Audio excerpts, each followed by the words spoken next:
Yo, my YouTube family, welcome back to a new video. Make sure you guys like, comment, share, and subscribe. Click on the bell icon so that whenever I upload new videos, you guys will be notified. I'm so excited because I've always wanted to do reaction videos in this way, like everybody else is doing, like being able to react, to watch the video, pause it, rewind, and then even upload it as soon as I finish. But previously, I've been using my phone, using iMovie, and then getting the original video I initially watched, then trying to match it up and aligning it. That always it takes time. It's convenient because I can do it anywhere because it's your mobile phone, but it takes time. But this time around, I got my laptop. I made previous video, and this time I got light as well, proper light. So I'm so excited, man. Nice. I'm going to be so consistent, like, because I'm enjoying this. I love this. So I'm just excited. So you guys should stay tuned. Make sure you like, comment, share, and subscribe, and stay tuned, man. I'm so excited. But anyway, we're reacting to Squid Game, every ending clue. This is basically a spoiler. Things you missed and hidden details. I'm so excited. Let's go. Where's this? Where am I watching it on? Whose channel is this? Ah, my God. What did I do? Yeah, I suppose I meant to do this. View, float on top. Yeah. See, I'm still learning. I'm forgetting things. But anyway, let's go. And then whose channel is this? Heavy spoilers. Yes, called heavy spoilers. Shout out to heavy spoilers. But anyway, let's not waste time. Let's go. Okay, so did you know that the players in Squid Game could have actually seen what games they'd be playing before they even played them? Between the matches, the characters were all placed into a room filled with bunk beds, and though this seemed just like a rest area, if you look at the walls, they're actually filled with significant markings. As the beds get slowly stripped away, Ah. it's revealed that these paintings are actually all of the Oh, wow. That is insane. I didn't spot that. Oh my God. Wow. That's mad. games that the players would be playing throughout the tournament. First is Red Light Green Light, there's also the Honeycomb game, Tug of And the War, the shape Glass game. Hopping one, the Three at the Table, and lastly the titular Squid Game. The series itself is filled with clues to the eventual reveals, and this is also the case with the player who's behind the entire thing. It's absolutely mind-blowing, and throughout this video we're going to be breaking it all down, but I just want to give a huge spoiler alert for the series. If you haven't checked it out, then this is your chance to quit playing, but if you want to continue, then I hope you thumbs up the video and also subscribe to the channel. With that out of the way, thank you for clicking Yeah, make sure you guys do that for my own channel too as well. Let's this. go. Now let's get into Squid Game. Squid Game. Okay, so at the end of Squid Game, we learn that it was Nam all along. The final episode reveals that he invented the games as a form of entertainment for him and his rich buddies who had become bored with life. We learn that he had actually got involved in the one that we see in the show because he was dying and wanted a final bit of fun in his life before it was too late.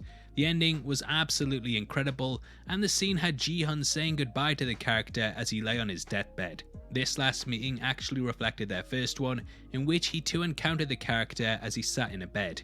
It was a pretty big twist that pulled the rug out from under your feet, but eagle-eyed viewers might have spotted early on that there were several clues pointing towards his true identity.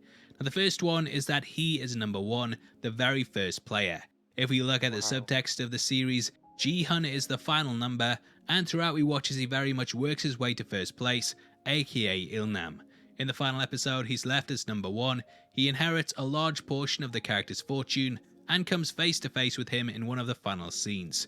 One is symbolic on a number of levels, and because it's the first place, it also hints to us that Ilnam is number one and that he's the one controlling everything. In episode 5, Hwang Jun-ho sneaks through the compound, and he eventually finds a storage room with files on all of the games that have happened over the decades.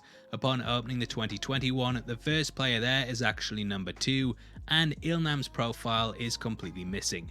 There is no file for number 1 because he doesn't need or want to keep a record for himself.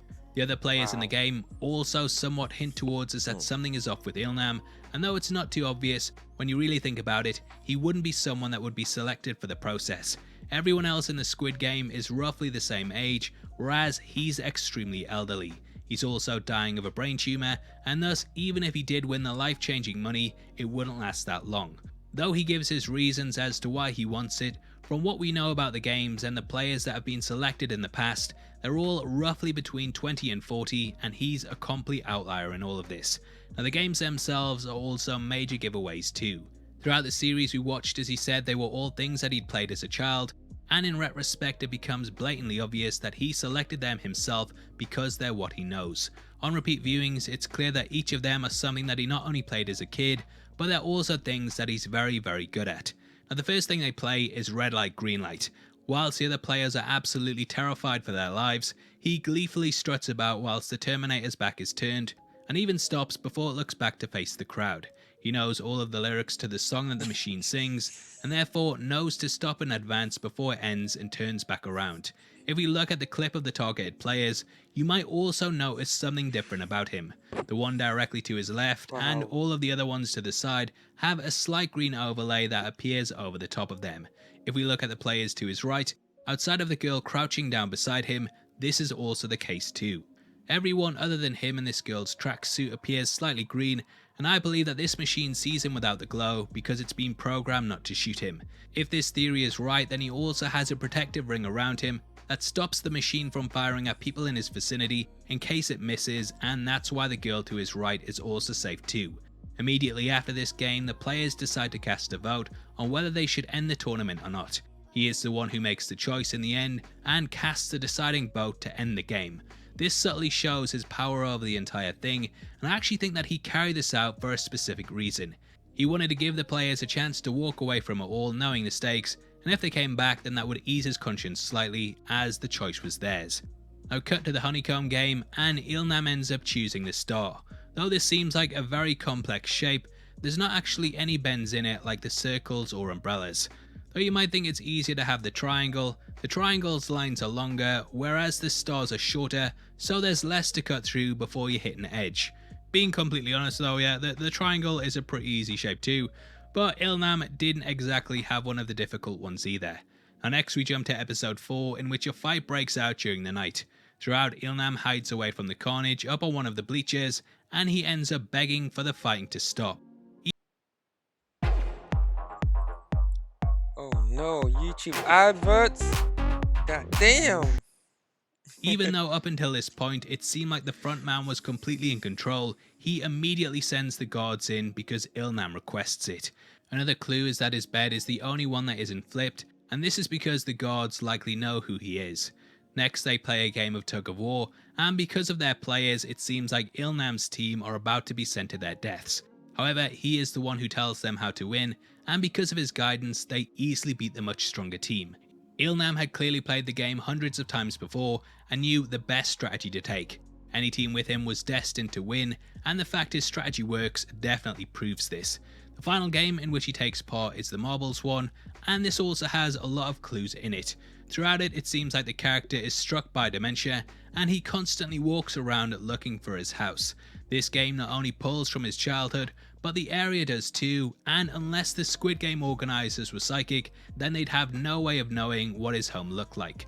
Throughout the episode, everything he says is brushed away as the ramblings of someone with the disease, but knowing what we know, it becomes all the more obvious that he's in control. In the end, he seems to find his home, and personally, I believe that this is a perfect recreation of it. He's giving the game away because throughout the entire season he's letting us know that all of the challenges and environments are based on things from his life. He lets Ji-hun win, and the character is then seemingly killed off camera, but we know that isn't the case. If we look closely at the gate that Ji-hun has just walked out of, we can see that he's no longer there, and though the rest of the court is filled with bodies, his is completely missing. Now knowing what we know, a question you may have is why did Ilnam end up leaving the game at this point when he was still invested in playing? Well, the next game is the deadly hopscotch one, and this is by far the most unpredictable of the lot. If he didn't end up getting put in last place, then there would be a danger that the person behind him could push him to his death, like what we see in the episode. There's also the possibility that due to his brain tumour, he may have forgotten along the way which glass to step on, and he simply couldn't risk it. Now that is of course a theory, but overall, going back and knowing what we know, I actually think the series becomes better on a second watch. Now obviously I'd love to hear if you spotted any other ones below, and if this is your first time here, then I hope you enjoy your trip to the Heavy Spoilers show. Wow, that was interesting though. Because I've seen the whole series, but watching this spoiler, just picking out details that I missed, I'm like, wow, everything started to make sense. Like, ah. No wonder. Ah, no wonder. Wow, that was, this was good. This was good. This series was good. One of the best, even probably the best. Yeah, really good. I love it. Anyway, what do you guys think? Do a comment down below. Like, share, and subscribe. And I'll see you guys in the next one. Peace and love. We out.